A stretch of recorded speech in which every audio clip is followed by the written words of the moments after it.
Olá pessoal, tudo bem? Como estão no pós-Natal? Como passaram? Espero que tenham passado bem. Algumas pessoas só verão esse estudo no ano que vem, estão em viagem, mas sejam todos muito bem-vindos, muito bem-vindas a mais esse encontro. Esse é o estudo da obra Em Busca da Verdade, realizado pelo canal Mood e eu sou Vitor Antenori Rossi. Estamos no encontro de número 19, capítulo 5.2.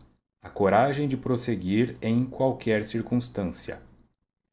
Toda a ascensão exige sacrifícios. O tombo no rumo do abismo é quase normal em face da lei da gravidade moral, enquanto que a elevação interior, a coragem de descer ao íntimo para subir ao entendimento, constitui um dos desafios existenciais mais complexos, em face do hábito resultante da acomodação em torno do já experienciado, do já conhecido, sem a aspiração impulsionadora para romper a rotina e superar o estado de modorra em que se encontra. Tá? Então, aqui nota do expositor, modorra é sonolência, né? Isso. Toda a ascensão, segundo Joana, exige sacrifícios. E aí vamos para sempre para essa questão, né? Sacrifício não é sangrar, sacrifício não é sofrer propositalmente. Não adianta você manipular um sacrifício para ascender de alguma forma. Sacrifício é abrir mão de alguma coisa que o ego quer dentro de um movimento primitivo, apenas pelo desejo, apenas de forma hedonista, por algo que o sagrado demanda. E o sagrado não é o Deus que está lá em cima ou lá embaixo. O sagrado é o seu valor intrínseco moral. Aquilo que é importante para a sua evolução de acordo com o que você acredita. Então, se você é espírita, você acredita na evolução do espírito. Se você é católico, você acredita em não ir para o inferno e ter uma moralidade positiva. Esse é o sentido. O sacrifício é sacro ofício. Um ofício sacro, sagrado, que tem como objetivo servir. Servir ao mundo, servir às necessidades dos outros além das suas. Isto não é um movimento de escravidão, isto não é um movimento de humilhação, é um movimento de ser útil. Como eu posso ser útil hoje para a sociedade de uma forma que não me inutilize também? Eu não sou um capacho para que passem os pés. Quando eu entendo o movimento de sacrifício, então eu tendo a ascender. Na prática, é chato ir até a academia, mas é isso que vai melhorar seu corpo. É chato ir lá tirar um documento, tirar um visto, tirar um passaporte, mas é isso que vai permitir com que você viaje. Aí você vai ter que tolerar o avião cheio de gente mal educada. E são esses movimentos. Tá? Quando você sai da sua casa, simbólica ou presencial, você está entrando em contato com outras coisas, outras pessoas, outras culturas, outras imagens. Isto vai agregando em você novas informações. Muito disso é lixo, porque é coisa que você já não precisa mais e são apenas projeções dos outros muito imaturas em relação ao que você já tem. Mas no meio disso tudo, você vai ter insights. Na janela do ônibus da viagem longa é que os pensamentos vêm. Tá? Quando a pessoa com quem você está acostumado a conviver faz uma viagem, você fica sozinho em casa, é que você começa a perceber outras coisas. São esses espaços, né, que nós vamos encontrando à medida que nós saímos do ego, que só quer ter o desejo e aquilo que é compreendido, portanto já conhecido, e a aspiração impulsionadora. Então eu aspiro para romper com a rotina. Só que se eu estou falando aqui de uma aspiração impulsionadora, tá? Você fala um aspirador de pó, que pode empurrar ou sugar, mas o objetivo de um aspirador de pó é puxar a poeira ou água. Né? Então, a aspiração, eu preciso estar num ambiente. Se eu pego um ambiente completamente limpo, sem poeira nenhuma, o aspirador ele fica inútil. Então, se eu estou no mesmo lugar de sempre, cercado das mesmas pessoas, cercado dos mesmos pensamentos, assistindo só os mesmos programas, eu não tenho nada a aspirar. Isso já não faz mais efeito em mim. Tenta lembrar que até a heroína, a morfina, elas geram uma tolerância no cérebro. São potências em termos de neurotransmissores, ativam o cérebro de uma forma muito violenta e mesmo assim o cérebro se adapta a elas e precisa de doses cada vez maiores. Imagina os programas de TV que você assiste. Aí a pessoa para assistir um programa de TV aberta, vai assistir o programa do Ratinho. Se ele muda a ordem dos quadros, a pessoa já, ué, mas por quê? Agora não era o quadro tal? A mente já está tão sintonizada com aquilo, entra nesse processo de flow e a pessoa não questiona mais. E a pessoa assiste a mesma série, já sabe as falas das personagens, a pessoa assiste os mesmos filmes, tem dificuldade do novo. Quanto mais nós vamos envelhecendo, mais difícil é estarmos abertos a músicas novas. Então é sobre esse espaço, né, de fazer um sacrifício às vezes, né? Vocês que me acompanham veem que eu direto estou postando coisas no em músicas, principalmente nos stories, e às vezes para encontrar uma música legal para postar para vocês, eu tenho que ouvir umas 80 que eu não acho interessantes. E eu fico tentando ouvir músicas novas, às vezes o cérebro se agride com isso. Pelo amor de Deus, que porcaria, mas eu consigo encontrar umas coisas importantes no meio. Se eu ficasse ouvindo só o que eu estou acostumado a ouvir, eu não teria o que trocar com vocês. Mede-se a estrutura moral da criatura não somente pelos êxitos alcançados, mas pelo empenho no prosseguimento das lutas desafiadoras. Ferramentas únicas responsáveis pelo crescimento ético-moral e espiritual ao alcance da vida. Ao alcance da vida, quer dizer, significa que tem coisas que os mortos já não podem ter. Não é difícil, eu falo essas coisas e algumas pessoas elas vão tomar isso. Aquilo que você estiver vivendo nesse exato momento é o que vai deixar você com raiva de mim, ou com raiva desse estudo, ou querendo dar um tempo. E é importante que você se afaste se doeu muito o que foi falado aqui, ou pela forma como foi falado, porque eu também não sou Miss Simpatia. Mas meu objetivo não é ser agressivo, meu objetivo é ser assertivo. E isso muitas vezes gera uma repreensão. Então eu tinha um amigo, né? De alguma data, acabei me afastando dele por ele se mostrou assim não ser um bom amigo, eu não vou ser hipócrita aqui. É, e ele estava muito acima do peso. Né? Ele é a esposa dele. E eu tentava estimulá-los, não que eu estivesse fit, né?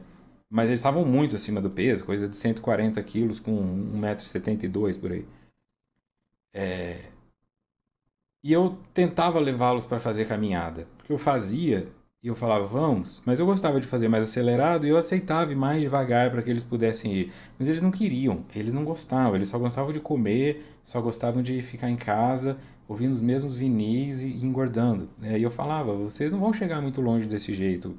Porque isso é um movimento de você gostar da pessoa.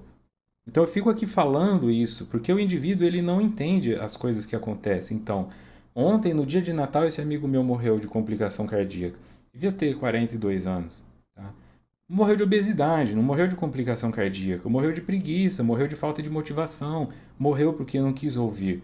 Mas no momento em que nós falamos isso para a pessoa, ela fica chateada com a gente. Ah, tá falando isso. É essa a importância.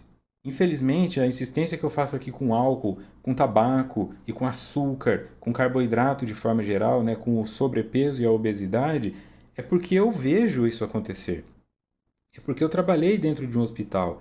E o que chegava no pronto-socorro era isso: pessoas de 35 a 47 anos que morriam.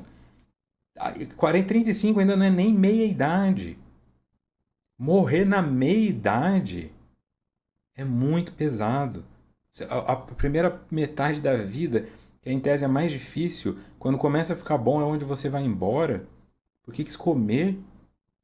Essa é a persistência. Acontece, as pessoas morrem. E hoje, infelizmente, eu estou aqui trazendo essa informação. Uma pessoa com quem eu tive grande convivência morreu no Natal e agora fica esse Natal também marcado para todas as pessoas como a morte de um indivíduo que escolheu não se cuidar porque tinha consciência de que isso era importante.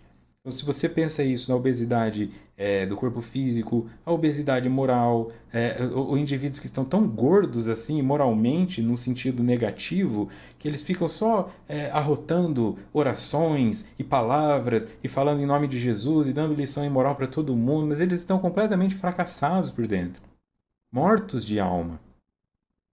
Isso é importante você se observar. Você se tornou essa pessoa, uma pessoa enfadonha, cansativa, sábia de tudo, que não sabe de nada, pseudo-sábia na mais pura essência, falsa profeta, falso profeta.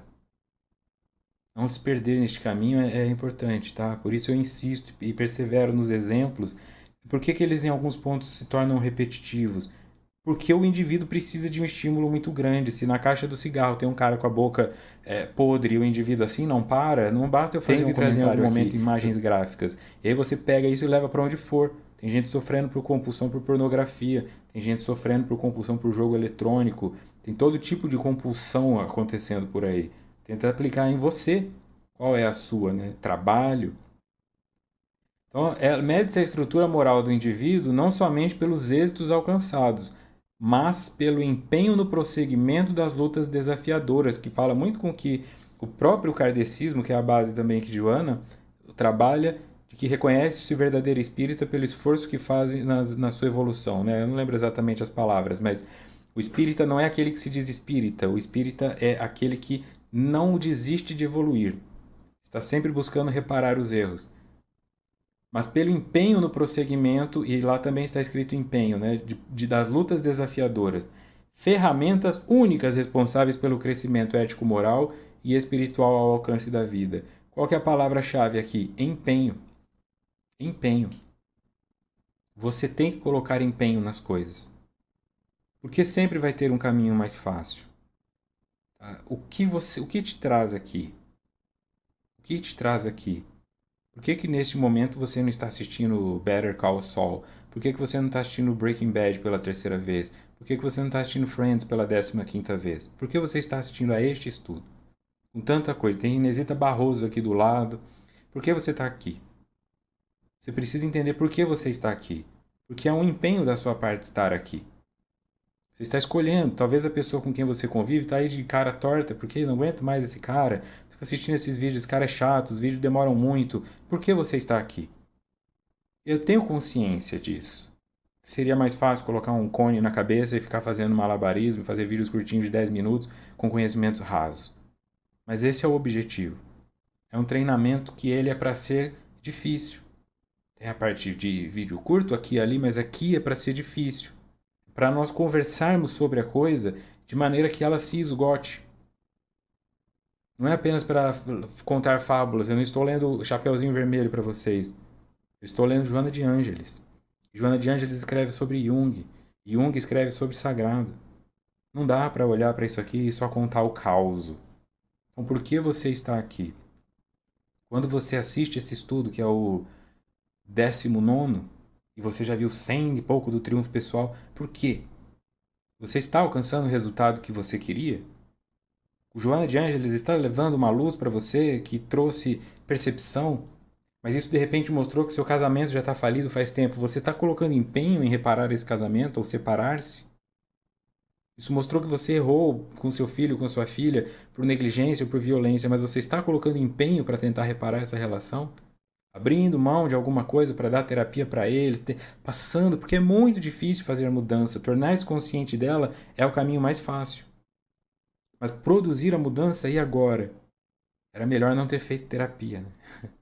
Era melhor não ter feito esse estudo. Uma coisa que eu aprendi dentro do meu próprio meio familiar, que é muito ruim quando uma pessoa na família faz terapia e as outras não. O bom é quando duas fazem, por exemplo. É, e aí as outras não fazem, e aí aquelas duas percebem, nós somos realmente, estamos diferenciados num nível de superioridade. Não num nível de superioridade, mas num nível de percepção. Porque é cansativo conviver com pessoa que não faz terapia. Então você precisa ter muita certeza que você vai dar conta de lidar com o que quer que apareça durante esses estudos, porque se você não der conta disso, vai ficar mais doloroso do que já está, porque tornar-se-á uma dor consciente.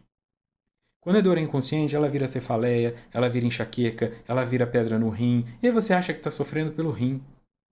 Quando ela fica consciente, você olha e fala, meu Deus, faz 2 anos que eu estou nesse casamento, nós não somos felizes, nós sequer somos compatíveis.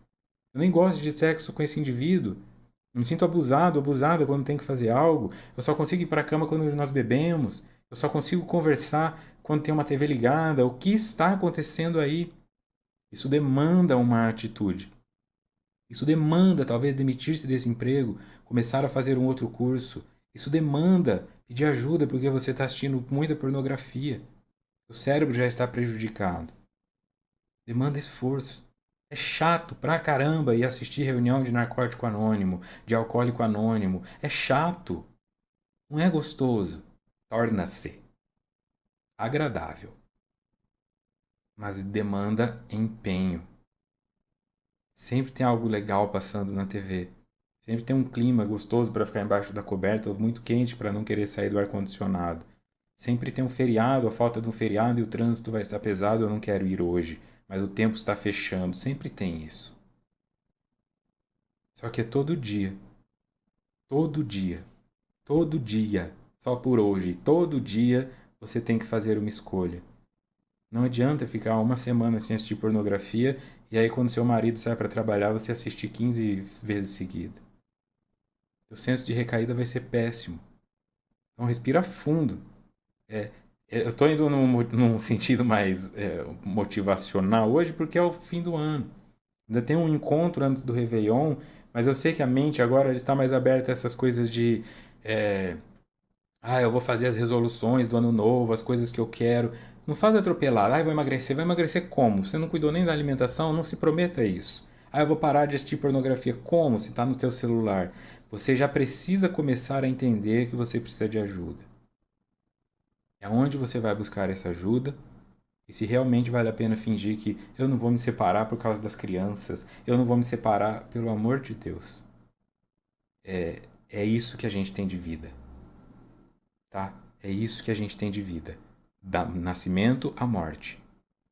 Para de perder 6 meses, para de perder um ano, para de perder 2 anos em coisas que já estão mortas. Para. Vai doer muito lá na frente. Dos 32 aos 37 parece que passa rapidinho, mas quando você se dá conta, teu rosto já muda. Dos 45 aos 60 nem se fala. Pensa muito nisso tudo agora que você está talvez nessa mentalidade. Empenho nas lutas desafiadoras, tá? Não adianta lutar só, esse eu já sei que eu ganhei, eu vou. Aí não é luta, aí é massacre. A busca do Cristo interior nesse cometimento assume um papel de relevante importância, que é o esforço pela conquista da superconsciência. Quando se consegue essa integração com o ego, alcança-se a individuação. Busca demanda movimento, mas é movimento em direção interior. Eu tenho que buscar o Cristo interior, eu tenho que parar de ficar jogando fogos para o Cristo de fora. Porque Cristo já morreu tem 2000 anos, pelo amor de Deus, nós estamos celebrando o aniversário de um cara que já virou pó. É o símbolo que está aqui. Tanto faz o dia que Jesus nasceu, ele nem nasceu mesmo, dia 25. Tudo isso é simbólico para nós, mas nós vamos ficar vivendo do simbólico para sempre. Isso é acreditar em Papai Noel e Coelhinho da Páscoa. Cristo morreu há tempo demais para nós não termos nos esquecido dele. Nós temos que esquecer Jesus. E quando eu falo isso é nesse sentido, de nós temos que fazer Jesus ser tão normal que ele desaparece. Essa coisa de Jesus ser muito destacado mostra que nós não estamos crescendo. É muito tempo para nós não termos alcançado ele. Ou até passado ele. Se ele dizia que nós faríamos o que ele faz e mais, como é que nós ainda nem fazemos o que ele faz? Quiçá o mais. O mais. É uma responsabilidade nossa. Parar de ficar acendendo velhinha para Jesus e começar a iluminar aqui dentro.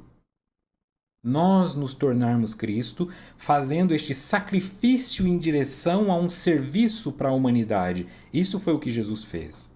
Ele sacrificou a própria vida. Ele podia estar bebendo, podia estar fumando narguilé, ele podia estar transando, ele podia estar assistindo striptease, ele podia ficar vendo série, né?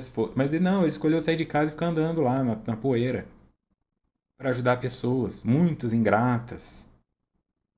Ouvi um monte de besteira, gente se metendo na vida dele, gente querendo cancelá-lo. Isso é o sacrifício.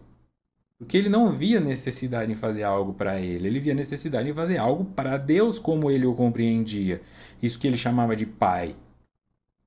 Esse era o valor de Jesus e era este valor que ele servia. Então ele sacrificava as suas necessidades mundanas para servir a este valor. Qual é o teu valor? Talvez você nem saiba. E as pessoas perguntam: qual é o sentido da vida? Não tenho como eu te dizer qual é o sentido da sua vida. Eu tenho como achar que eu sei o da minha. E tentando, e se não for aquilo, eu mudo. Mas eu simplesmente ficar parado assistindo Big Brother, olhando a vida dos outros se desenvolvendo. Você viu o que a vizinha fez? Você viu o que o ator fez? É porque ele casou com ela e depois eles adotaram. Pelo amor de Deus! Infelizmente, nós tivemos uma garota que cometeu suicídio por causa de fofoca. Colocaram ela num relacionamento lá com um famoso que era mentira. Compartilharam mesmo assim, a menina cometeu suicídio. Fofoca mata. Mata. Eu tô há quanto tempo dizendo aqui que fofoca é coisa de gente doente? Pelo amor de Deus, para de fazer fofoca. Significa que você está se distanciando do teu Cristo. Significa que você é mais fariseu do que Cristo. Tá ali apontando, ó o maluco ali andando, olha o esquisito ali. Não. Esse é o convite. Qual é o sentido da sua vida? Em que direção você está indo? Alcançar esse Cristo interior, segundo Joana, demanda esforço. De novo. É tudo medido em joule aqui, né? O força de trabalho. É tudo medido em joule. Watts é força. Tá? Isso aqui não é medido em moeda. Eu não tenho como pagar 1 milhão para alguém fazer isso aqui para mim.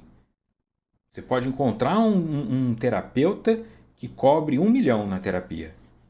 Mas ainda assim você vai ter que frequentá-la. Você vai ter que entrar em contato com o que ele fala e você vai ter que fazer os exercícios que são propostos. Não tem como pagar isso. Essa é uma justiça ótima, porque o rico não leva vantagem. Ele leva essa vantagem porque pode pagar o melhor nutricionista, o melhor psicólogo, o melhor médico. Ele pode ter o melhor tratamento em termos de serviço. Mas se ele não fizer o movimento, não adianta nada. E este movimento é o que o ser humano não gosta de fazer, porque tem essa tendência à inércia. Bom, eu vou fazer um movimento para conquistar a superconsciência. Super é aquilo que está acima. Então hoje eu sou consciente de algumas coisas. Eu preciso me tornar consciente das coisas que eu não sei. Tá? Então não veja o inconsciente como se você estivesse em cima de um poço e embaixo de você é que está o inconsciente. O inconsciente está ao seu redor. Você é um ser no mundo e tudo que o teu pensamento toca é o limite da sua consciência. Tudo que está além desse limite é inconsciência. Então, assim, essa ideia do iceberg e tal, ela é interessante para mostrar a estrutura psíquica. Mas como ser no mundo, o inconsciente está para todos os lados. Como se você estivesse dentro de uma piscina, tá? A piscina. Essa água que você sente te tocar é a consciência. É uma lâmina, né? Todo o resto é inconsciente. Então, a superconsciência significa você começar a ver de cima, você começar a ver do alto, você começar a ver de outra perspectiva. Mas como você vai fazer isso sentado aí, engordando física, psicológica, emocional e financeiramente? Tem que haver um movimento. Quando se consegue essa integração com o ego, alcança-se a individuação. E por que eu não quero ser o indivíduo? Por que eu iria achar ruim tornar-me um indivíduo? Né? Apenas se eu realmente tivesse preguiça de me tornar responsável pelas minhas escolhas. Quando eu não sou um indivíduo, a culpa é de todos. Quando eu sou um indivíduo, a culpa é minha. Eu nem acredito em culpa, mas é como nós chamamos, né? Ah, eu me sinto culpado. Enquanto se movimenta na argamassa celular, o espírito estará sempre defrontando as consequências das suas realizações passadas, que lhe impõe compromissos reparadores quando se equivocou e estímulos de crescimento quando se manteve dentro dos padrões do equilíbrio e do dever. Argamassa celular, né? Corpo físico. Enquanto estivermos no corpo físico, teremos que lidar com as consequências de nossos atos. E estas consequências às vezes nos impõem compromissos reparadores quando nos equivocamos e estímulos de crescimento quando dentro dos padrões do equilíbrio e do dever. Tá? É muito simples. Se você cria um labrador, se você é deficiente visual e você cria um labrador para ser teu cão guia, isso demanda esforço, investimento, adestramento, tentativa e erro, mas aí você conseguirá atravessar a rua com alguém te ajudando. Se ao invés de um labrador você criar uma cobra, deficiente visual, cobra silenciosa, o dia que você for sentar no sofá, ela estará lá dormindo, ela te pica e te mata. Então, a beleza da causa e efeito é essa. O que você plantar, você colherá. Então, por que plantar câncer no pulmão? Por que plantar colesterol no coração? Por que plantar pedras nos rins? Por que plantar diabetes? Por que plantar AVC? Por que plantar uma criança rebelde? Por que plantar adultério? Por que plantar DST? Por que plantar isso? Por que plantar cirrose? É a sua escolha.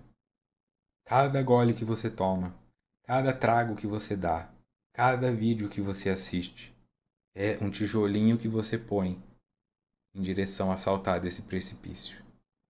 É você quem está fazendo isso, ok? A criança ferida encontrou neste caminho um meio de reparação. Ela tinha dores e ela foi tentando de tudo, aí o açúcar acalmou ela, para outra foi o tabaco, para outra foi o sexo, mas você não é mais criança, você não é mais adolescente.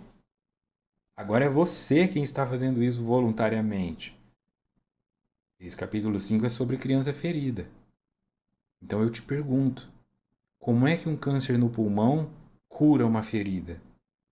Ele é a ferida. Como é que um divórcio cura uma ferida? Por conta de traição. Como é que ficar num casamento infeliz cura uma ferida? É muito, muito, muito, muito triste. É muito triste olhar para esse local, saber que a decisão já está tomada, mas falta coragem de comunicá-la. Porque se o outro não está consciente disso e não faz terapia, vai ter drama. Se não ficar comigo, não fica com ninguém. Eu vou arrancar tudo que você tem. Eu vou me matar. Olha o que você está fazendo com os nossos filhos. Como é que você vai deixar a empresa agora? Nós te demos emprego. É difícil. Respira fundo. Respira fundo. Você vai dar conta de lidar com as consequências disso tudo. E você não é responsável se o outro não der. Ok? Você é responsável por crianças, como pai ou como mãe. Você não é responsável como esposa pelo seu marido. Você não é responsável como marido pela sua esposa, pelo seu marido, por quem quer que seja. Você é responsável por você.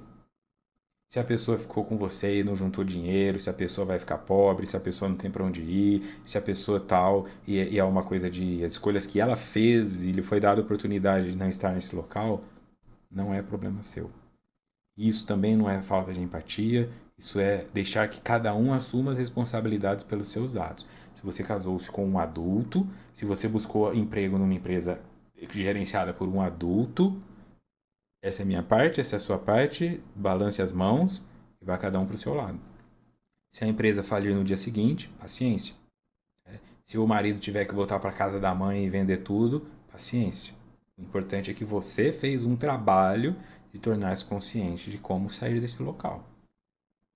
Tá? Busque sempre a reparação, se você tem afeto.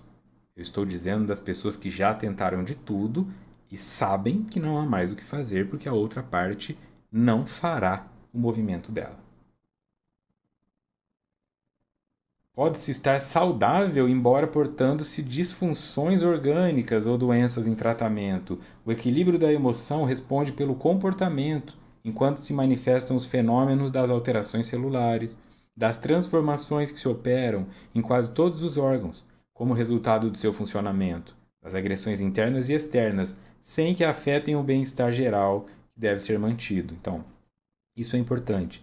Eu posso estar saudável, embora portando disfunções orgânicas ou doenças em tratamento. Por quê? Porque nesse trecho do livro, Joana fala que a saúde ela não é só o corpo, ela é o todo. Então, se existe alguma coisa no meu corpo, mas eu estou afetivamente bem, porque aqui eu estou falando de uma pessoa que fuma e tem um câncer. Mas se de repente você foi mudar numa cidade, a poluição dela te deu o tumor. E você não está vendo aquilo ali. Ou teve um tratamento de água, ou um agrotóxico. Aí não é culpa sua. Não, eu vou comer só vegetais e não sei o que, vem cheio de agrotóxico, fica ali comendo maçã, hortaliça e isso te dá um câncer, entende? Mas você não está desestruturado como um ser, como uma criança ferida. Você apenas foi vítima da irresponsabilidade de outras pessoas ou de eventos. O corpo humano, ele é orgânico. Ele entra em contato com bactérias, vírus e tudo mais. limpar o seu quintal bonitinho. Se o vizinho não limpa, o Aedes aegypti cresce lá e mata você de dengue. Aí tem como você fazer alguma coisa? Não. Era o outro que tinha que ter feito. Então, tem pessoas que estão com câncer, tem pessoas que infartaram, é porque já é uma predisposição genética, teve um susto muito grande, aconteceu alguma coisa de estresse e ela infartou, mas ela está saudável espiritualmente. Essa é a parte onde eu combato o movimento espírita que fica falando que tudo é suicídio inconsciente. Não. Não é, é consciente. Quem fuma sabe que está se matando, então é um suicídio consciente, não é inconsciente. Tá? É nesse ponto. E tudo bem se está claro para você e você não se importa. A minha reflexão é para que você olhe, eu realmente aceito essa consequência quando ela vier. A hora que eu estiver lá indo para a praia, eu vou infartar no carro aos 42 anos, eu estou disposto a passar por isso? Tudo bem. Então abre a janela do teu carro e fuma sem culpa. Mas não chora quando der angina. Só isso. No mais, é não ficar tentando encontrar piedade. Ai, coitado. Não sabe. Às vezes a família tá ótima, os filhos estão bem. Só tá com câncer. Aspas aqui. Só tá com câncer. Tem problema financeiro? Não tem. Vai passar, vai fazer o tratamento. É chato, é cansativo, mas vai se recuperar. Vai fazer um tratamento aqui e ali. Ou vai passar por um transplante e volta ao normal. Tá? Então não fica pensando, mas eu sou uma pessoa tão boa, por que eu fiquei doente? Porque o corpo ele é para morrer, gente. O corpo nasce para morrer, a natureza mata o nosso corpo todo dia. Olha o tanto de bactéria, micróbio, vírus que tem no mundo, né? A mãe natureza quer nos devorar. Ela quer que a gente nasça e tenha idade para reproduzir. Depois ela já quer matar a gente de novo para refazer melhor, né? Fica evoluindo. Nós é que somos persistentes e falamos, não, eu vou viver até os 100. Mas o ideal seria morrer aos 38, 40, né? Para já morrer, reencarnar no corpo novo. O nosso corpo humano estaria muito mais evoluído se fosse dessa maneira. Mas nós temos o apego e o medo, então nós queremos ficar vivo o mais tempo possível. Mas a natureza não quer que você fique vivo. A natureza quer te matar. Todo dia ela te mata um pouco.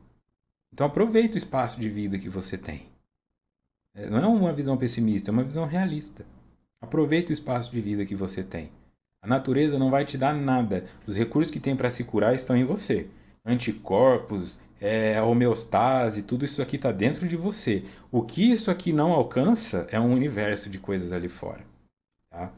O registro no teu DNA é das todas as doenças que os seus familiares tiveram até quando você nasceu e as bactérias que você absorveu. Aparece uma nova quando veio o vírus do Covid, mata todo mundo.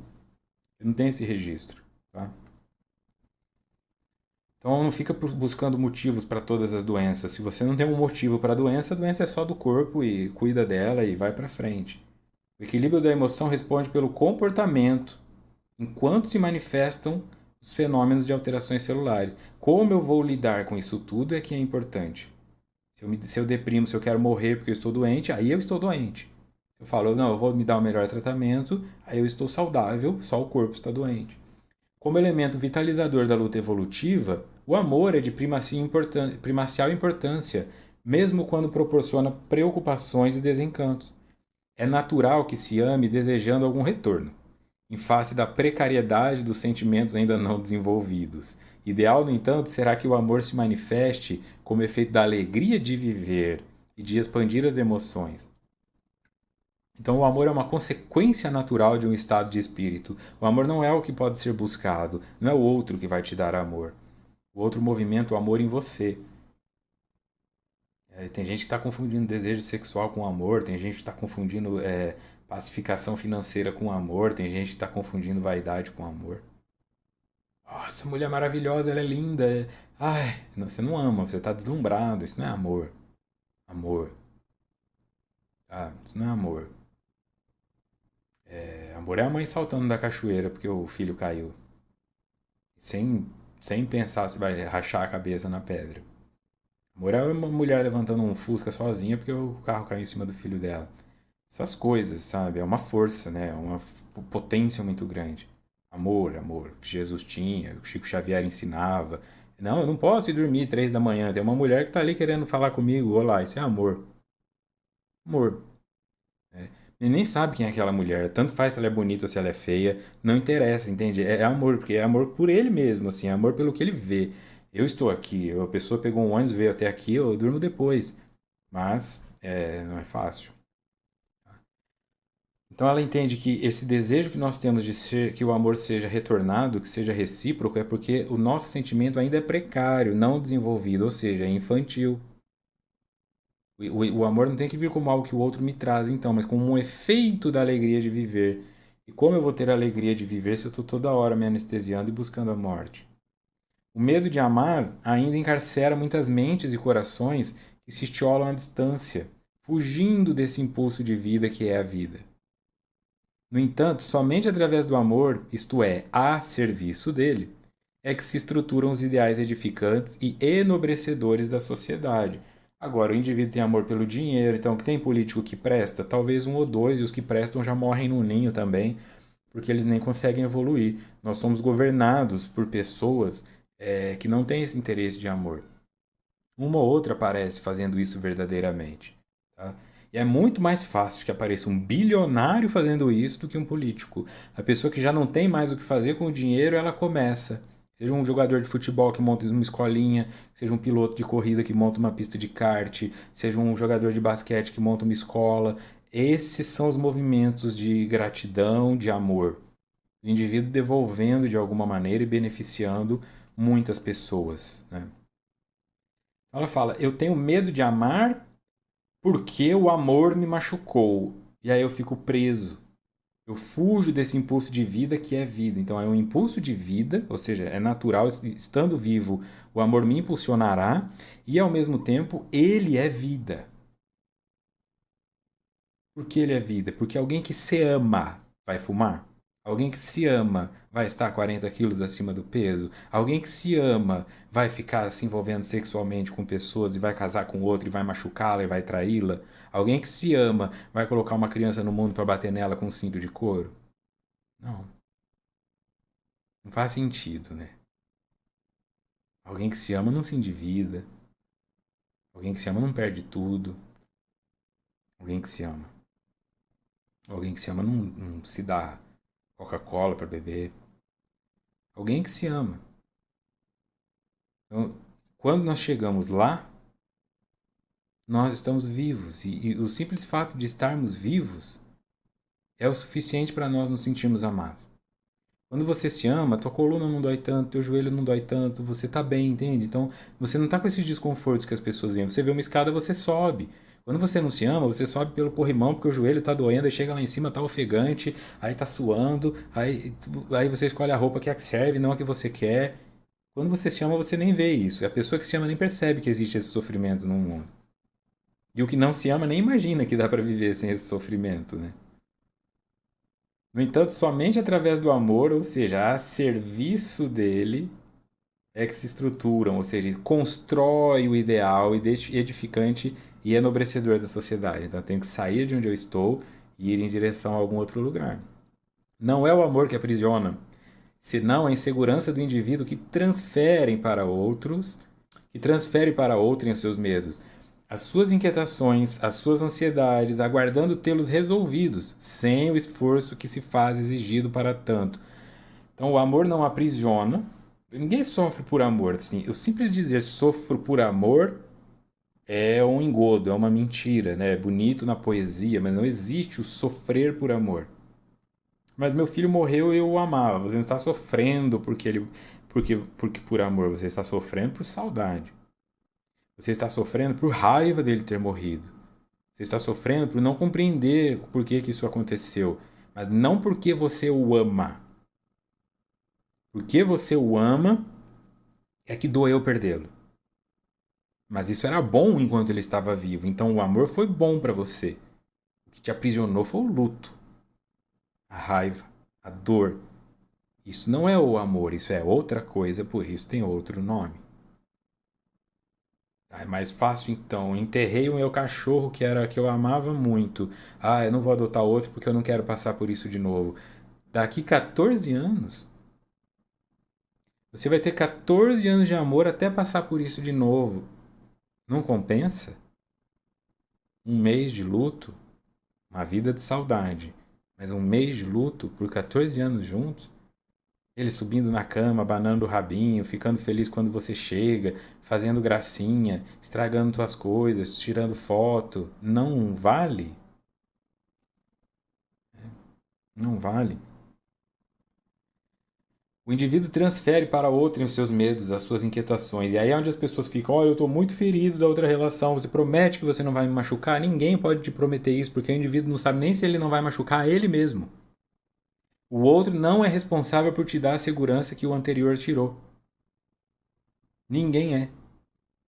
Ninguém é. Então é melhor você não se envolver, ir trabalhar essa dor, do que ficar colocando no outro que eu vou ser muito ciumenta porque o meu ex me traía. Não é problema do atual, é problema do ex. Quando você faz isso, é o que você está fazendo isso que Joana diz. Você está se machucando, você está se distanciando do amor, você está colocando o ciúme como uma ferramenta de proteção do amor. E o ciúme, na verdade, é um antígeno. O ciúme mata o amor. Resolva isso com o ex. Enquanto você não estiver pronta, enquanto você não estiver pronto com o seu passado, não comece um futuro. Mas não se afunde na dor. Trate-a. Livre-se dela. Mas não continua esperando que o próximo vá reparar as feridas que o anterior causou. Tá? Isso é para tudo. Trabalho, corte de cabelo, namorado, namorada, tudo. País. Ah, no outro país eu vou ser feliz. Não vai. Só porque tá lá, não. Tá? Vai ter que fazer essa felicidade aparecer. Quando se estabelece o sentimento de respeito e de amizade entre duas ou várias pessoas, há um enriquecimento interior muito grande, porque o ego se expande, dilui-se e o sentimento da fraternidade solidária alcança o self, proporcionando bem-estar, no qual o indivíduo sente-se realizado, operando cada vez mais em favor do grupo, sem ouvido de si mesmo. Ouvido aqui para quem está no áudio é com L, tá? A abnegação. Quando se estabelece o sentimento de respeito, de amizade entre duas ou várias pessoas, ou seja, quando o amor realmente emerge, há um enriquecimento interior muito grande. Enriquecimento muito grande. Quem não quer isso? Se eu te propuser qualquer enriquecimento, você não quer? Muito grande? Porque o ego se expande, a nossa parte consciente se expande, dilui-se e o sentimento da fraternidade solidária alcança o self. Então, lá na essência eu entendo o quanto isso é bom e isso vai me causar bem-estar. E como não é um bem-estar que nem o da heroína, que eu preciso de uma dose, é um bem-estar contínuo e de tranquilidade, eu não fico desesperado para ir de novo. Operando cada vez mais em favor do grupo, sem ouvido de si mesmo. Então, como se fosse o carboidrato do arroz branco e o carboidrato do arroz integral, né? Um demora mais para quebrar do que o outro. O carboidrato rápido você come e daqui a pouco está com fome. O carboidrato lento você fica um tempo sem sentir fome. O amor é esse carboidrato lento. Aí você faz, encontra com aquelas pessoas e fica bem.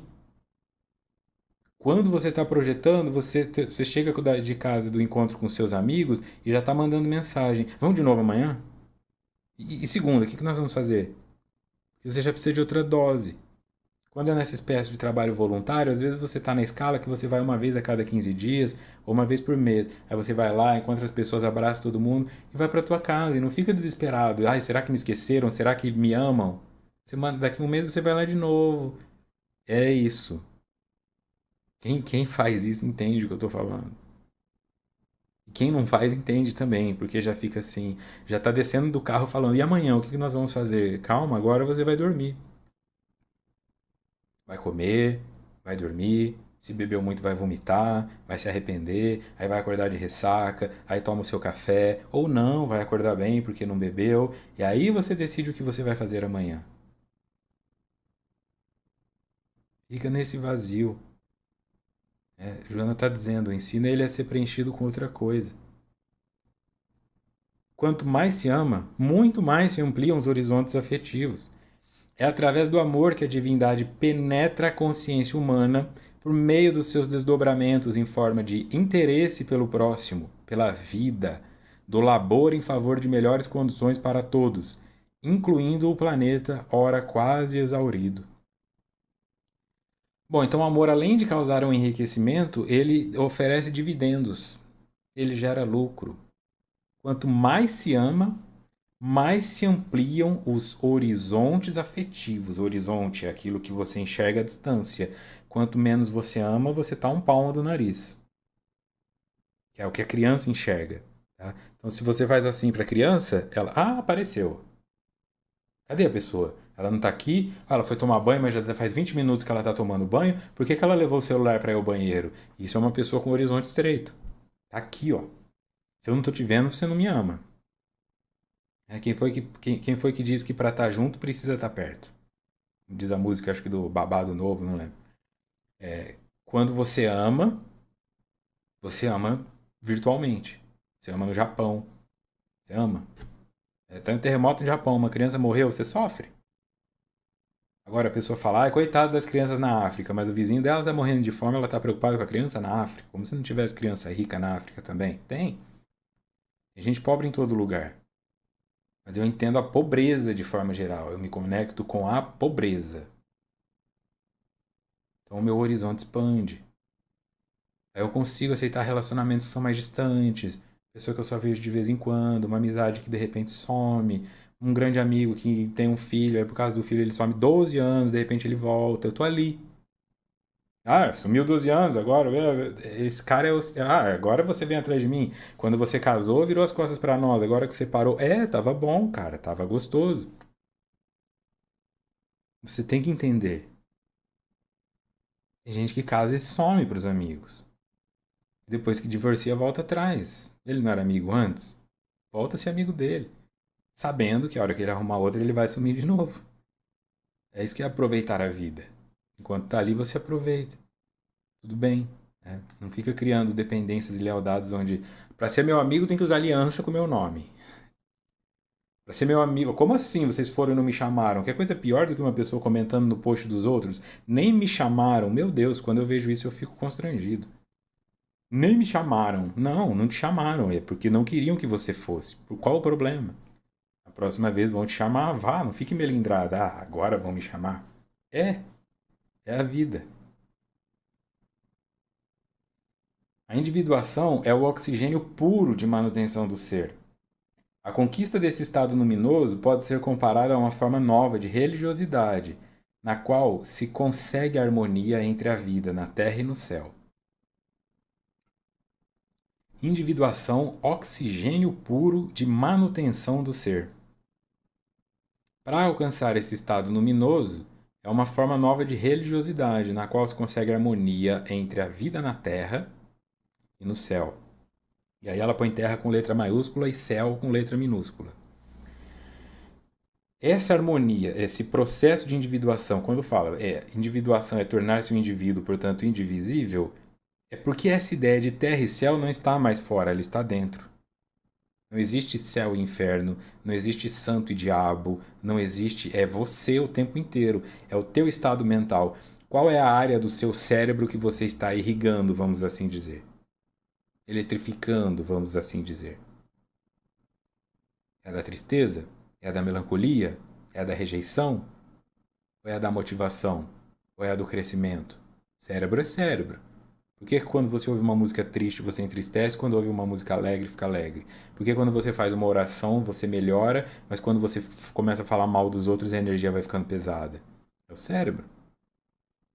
É a área que você está estimulando, ela vai devolver uma sensação para você. E essa sensação positiva ou negativa pode tornar-se hábito. Não tem gente que gosta de apanhar? Tem gente que gosta de apanhar? Então, não tem masoquista? Tem. Tem gente que não consegue ter prazer sem não sentir dor.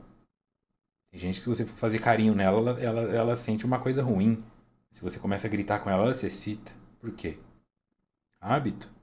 Ficou tanto tempo naquela frequência que quando estimula outra área é como se aquilo não fosse bom. Aí, se você quiser fazer um teste sobre isso, tenta limpar teu paladar. Para de comer açúcar por uma semana. Sem fins de emagrecimento. Para de comer açúcar por uma semana. Tudo que você for comer, e sal, né? Tudo que você for comer vai ter gosto de papel. Come pipoca sem sal para ver. Come salada sem tempero nenhum. Come arroz sem sal. Tudo vai ser ruim para você. Depois de um tempo, você começa a perceber o gosto. E você limpou o seu paladar. Quando te derem uma pipoca com sal, você vai só sentir o gosto do sal. Olha, língua, hein? Língua. Extremamente complexa, né? Mas é extremamente rudimentar comparado ao cérebro. O cálculo cérebro. Quanto seu cérebro está acostumado com a tristeza, com a melancolia, o quanto seu cérebro está acostumado com estímulos visuais específicos de fetiches. Você já se perdeu. Quanto teu cérebro está acostumado a estar numa casa, que tem uma pessoa. Você já não está mais num casamento, você já não está mais numa felicidade. Você está num hábito. Você diz trabalhar e ter um salário. Poderia estar ganhando o triplo se tivesse um movimento de coragem de enfrentar o mercado, de se construir, mas está acomodado. Isso vai te cobrar lá na frente. Começa a vir a força falando, falta o oxigênio, entende? Falta o oxigênio. Aí tem crise de pânico, ansiedade, acorda tendo pesadelo, tudo suado na cama. Ó, individuação é oxigênio puro. Quando você não está individuado, como se você estivesse compartilhando uma máscara de respirar com outros. Você respira quando os outros deixam. Tá? Você transa quando seu marido quer. Você viaja quando sua esposa deixa. Você encontra seus amigos quando seus filhos permitem. Anteriormente, por não existir a psicologia analítica, a religião albergava todas as necessidades humanas e a confissão auricular produzia um efeito psicoterápico na liberação da culpa, mantendo, no entanto, irresponsável o indivíduo, que achava muito fácil errar e ser perdoado, ferir e ser desculpado, sem realizar o processo de autoiluminação. Então, antes da psicologia analítica, que é essa do Jung principalmente, né, ele que criou a psicologia analítica, a religião é que fazia esse papel. Confissão auricular é confessar para o padre, né? Quando você confessa com o outro ouvindo. Aí ele fala, tudo bem, meu filho, reza 10 Ave Marias, reza. Então ficava esse senso, é o que Joana fala, o indivíduo não assumia a responsabilidade, por isso ele não é individuado. Hoje, se você comete um erro, você pode na hora ajoelhar e fazer uma oração para si mesmo, né, para Deus, encontrar esse Cristo interior e se libertar da culpa pela reflexão. Pode levar isso para a sua terapia, mas imagina quando você dependia do padre. E o padre não estava disponível. Ah, o padre está doente, só volta daqui 15 dias. Ele só podia confessar quando o padre estivesse, entende? Isso é depender do outro para respirar. A psicologia analítica traz autonomia para o indivíduo. Por isso, a função do terapeuta é ajudá-lo a construir a alta, não a dependência. O indivíduo não pode depender do terapeuta. Eu vou ligar 3 da manhã para o terapeuta porque eu estou em crise aqui. Não, você precisa aprender a se virar. Porque você é adulto, você é adulta, você ainda não se deu conta disso. Mas qualquer coisa que qualquer ser humano deu conta de fazer, com exceção dos gênios, uma sinfonia aqui, a descoberta da eletricidade ali, qualquer outra coisa você dá conta. Você dá conta. Você dá conta de se adaptar como cadeirante, como deficiente visual, como deficiente auditivo. Você dá conta de se adaptar como autista, como borderline. Você dá conta de se adaptar com TDAH. Você dá conta de se adaptar. Porque outros já traçaram o caminho. Aceitando essa limitação e compreendendo qual é o espaço que você ocupa, o resto é só seguir. O que te faz sofrer às vezes é querer fazer o que um deficiente auditivo não consegue fazer, porque você está com deficiência auditiva, então talvez não seja tão interessante para você trabalhar com música. Mas não significa que você não possa trabalhar com arte. Beethoven desenvolveu uma surdez, mas ele era Beethoven, e é isso que fez ele diferenciado. Quantos vão ser assim? Então aceita a sua limitação e faz o melhor que você pode com ela. Fica se comparando negativamente. Não faz da sua deficiência a sua definição. Graças, porém, à visão nova de Jung, os mitos religiosos podem ser substituídos pelos arquétipos, e os conflitos, ao invés de recalcados e desculpados, devem merecer catarse, diluição, enfrentamento e reparação dos danos que hajam causado. São os arquivos do inconsciente que conduzem o indivíduo, e não seu ego, sujeito às alternativas dos interesses imediatos. A visão de Jung permite que os mitos religiosos, isso deixa de ser uma verdade absoluta e passa a ser o que é, mito. Como uma representação coletiva para que nós consigamos perceber o que estamos fazendo, assumindo, portanto, a responsabilidade. Aonde eu sou Cristo, aonde eu sou Pôncio Pilatos, aonde eu sou Hermes, aonde eu sou Zeus, aonde eu sou. Essa é a atuação simbólica. Eu entendendo a sua atuação simbólica, eu compreendo o que este símbolo significa. O Édipo, por que eu quero matar o pai e ficar com a mãe? O que isso significa analiticamente? É esse desejo de não ter que trabalhar e viver de amor. Só que dentro dessa representação de só afeto. Ah, não, não vai com seus amigos não, amor, fica aqui comigo. Não vai na academia não, fica aqui comigo. Isso é matar o pai para ficar com a mãe. A mulher também faz. Não pode existir outra coisa. Não pode existir um movimento que demanda esforço. Eu quero ficar só no útero. Eu quero ter a proteção infinita só para mim. Eu não quero ser o provedor. Só que no momento em que eu mato o pai, sou obrigado a me tornar o provedor. Então, no momento em que eu falo para minha esposa, não vá na academia, não saia com as suas amigas, aí eu sou obrigado a entreter ela 24 horas por dia. E aí eu não vou dar conta. Pelo amor de Deus, sai um pouco, vai encontrar suas amigas. Entende? É isso que acontece. Tá tudo aí. E a terapia te ajuda a entender quais são os arquétipos que estão movimentando em você. Estamos aqui falando da criança ferida, do herói. A pessoa deve aprender desde cedo a enfrentar os fenômenos existenciais como parte do seu programa evolutivo.